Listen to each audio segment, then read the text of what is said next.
네, 안녕하세요. 화요일의 남자 이상화 세무사입니다. 연말 잘 보내고 있으신가요? 24년도도 이제 얼마 남지 않았습니다. 이 시점에서 어떤 영상을 준비할까 고민하다가 지난 이익잉여금 제어 방법 소개 영상에서 이익 소각의 여러 방법을 소개해드리는 후속 영상을 준비해보겠다라고 말씀을 드렸습니다. 그래서 오늘은 이익 소각을 진행함에 있어서 선택할 수 있는 3가지 방법과 각 방법의 장단점에 대해서 다뤄보는 시간을 가져보고자 합니다. 바로 들어가 보시죠.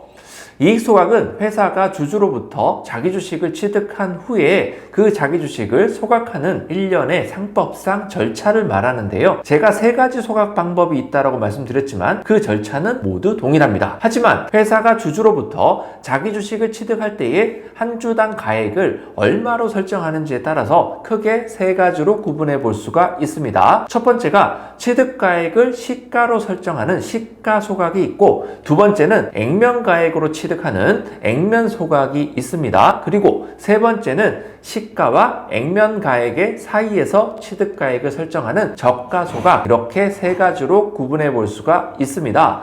각 방법들을 어떤 경우에 활용할 수 있고 그 장단점은 무엇인지 살펴보도록 하겠습니다. 먼저 시가소각입니다. 말 그대로 자기 주식을 취득하는 시점에 해당 주식의 시가평가를 진행하여 그 시가대로 자기 주식을 매입하고 그렇게 매입한 자기 주식을 소각하는 방법이겠죠. 대표님의 보유 주식 중 일부를 배우자에게 증여하고 배우자만 소각에 참여하는 경우에 이 시가소각을 활용하게 되는데요.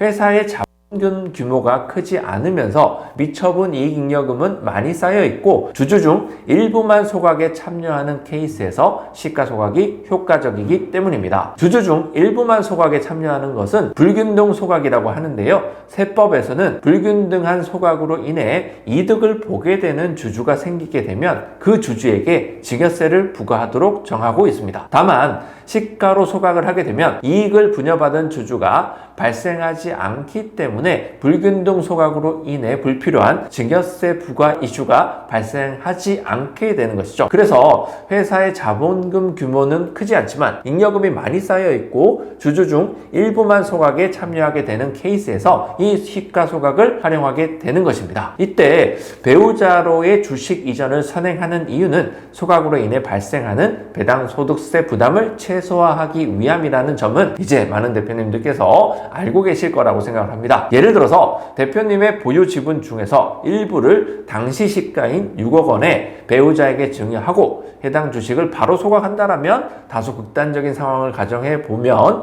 소각을 통해서 회사 잉여금 6억 원만큼을 별도의 세부담 없이 개인화하는 결과를 도출해낼 수가 있습니다. 한편 배우자로 주식을 이전함에 있어서 주권을 발행하는 경우도 있을 수 있는데요. 배우자가 이미 회사의 주식을 일부 보유하고 있는 상태에서 추가적인 주식 이전을 하는 경우에 활용하는 케이스에 해당합니다. 주권 발행을 활용한 소각은 그렇지 않은 경우보다 좀 더 절차적인 중요성이 강조되기 때문에 그 필요성과 가능성에 대해서 충분히 검토해 보시고 진행 여부를 결정하셔야 합니다. 자, 다음으로 소개해드리는 방법은 액면소각입니다. 앞서 다루었던 시가소각과 절차적인 부분은 동일하지만 회사가 자기 주식을 취득할 때에 시가가 아닌 액면가액으로 취득하여서 소각하는 방법이 이에 해당합니다. 액면소각은 자기 주식 취득 시 한 주당 가액을 액면가액으로 하기 때문에 소각에 따른 배당소득세 과세 이슈가 발생하지 않는다는 장점이 있지만 액면소각이 가능하거나 효과적인 케이스는 제한적일 수밖에 없습니다. 우선 액면소각이 가능하기 위해서는 회사의 자본금 규모가 커야 합니다. 예를 들어서 액면가액이 한 주당 10,000원이고 총 15만 주를 발행하여서 회사의 자본금이 15억 원인 회사를 가정해 보겠습니다. 이 회사의 1인 주주인 대표님께서 10억 원의 잉여금을 개인화하고자 할 때 활용할 수 있는 방법이 바로 액면소각입니다. 대표님 보유 주식 15만 주 중에서 10만 주를 액면소각하는 방식을 설계해 볼 수 있는 것이죠. 반대로 액면가액이 한 주당 10,000원이고 총 2만 주를 발행하여서 자본금이 2억 원인 회사의 경우에는 아무리 많은 잉여금이 쌓여있다 하더라도 액면소각의 방식으로는 최대 2억 원의 잉여금 밖에 개인화하지 못하는 한계가 있을 것입니다. 이렇듯 액면소각은 그 활용도가 제한적인 만큼 액면소각이 필요한 케이스도 명확하다고 할 수 있습니다. 배우자로의 주식 이전이 어려운 상황에서 대표님의 지분을 직접 소각해야 하는 경우와 업종 특성상 최소 자본금 제한이 있어서 감자를 할 수 없는 경우, 이 액면소각을 통해서 잉여금을 개인화하시는 전략을 세워볼 때 탁월할 수가 있습니다. 다시 정리하자면 액면소각은 대표님께서 본인의 출자 지분을 그대로 회수하는 성격이어서 소각에 따른 배당소득세 과세 이슈가 발생하지 않지만 자본금 규모가 크지 않은 회사에서는 소각 규모를 크게 할 수 없다는 한계가 있는 소각 방법이다라고 이해하시면 되겠습니다. 이 두 가지 방법의 절충안이라고 할 수 있는 것이 세 번째로 소개해드릴 저가 소각이다라고 보시면 되는데요. 자기 주식 취득 당시의 시가와 액면가액 사이에서 한 주당 취득가액이 결정하여서 자기 주식을 취득하고 소각하는 방법이 이에 해당합니다. 회사의 자본금 규모가 작아 액면 소각이 어렵고 배우자로의 주식 이전을 적극적으로 활용할 수 없는 경우에 소각에 따른 배당 소득세와 불균등 소각에 따른 증여세 부담을 적절하게 고려해서 저가 소각을 계획해 볼 수가 있겠습니다. 앞서 언급한 두 가지 방법에 비해서는 소각에 따른 세부담이 증가할 수 있지만 차선책으로 고민해 볼 수 있는 방법이라고 할 수 있겠습니다. 저가 소각 방식은 굉장히 많은 케이스가 나올 수 있기 때문에 소각대금 케이스별 예상 세부담 분석을 선행해 보고요.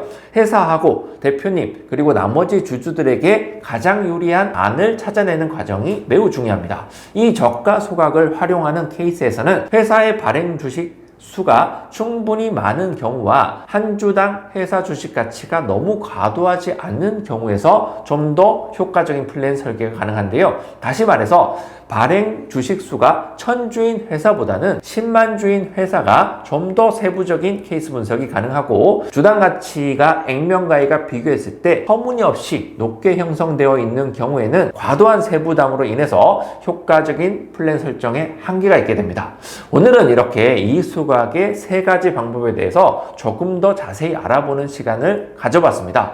회사와 대표님 그리고 주주들의 상황에 따라서 가장 적합한 방법이 무엇인지와 그에 따른 구체적인 설계 방향 또한 모두 달라질 수가 있으니까요.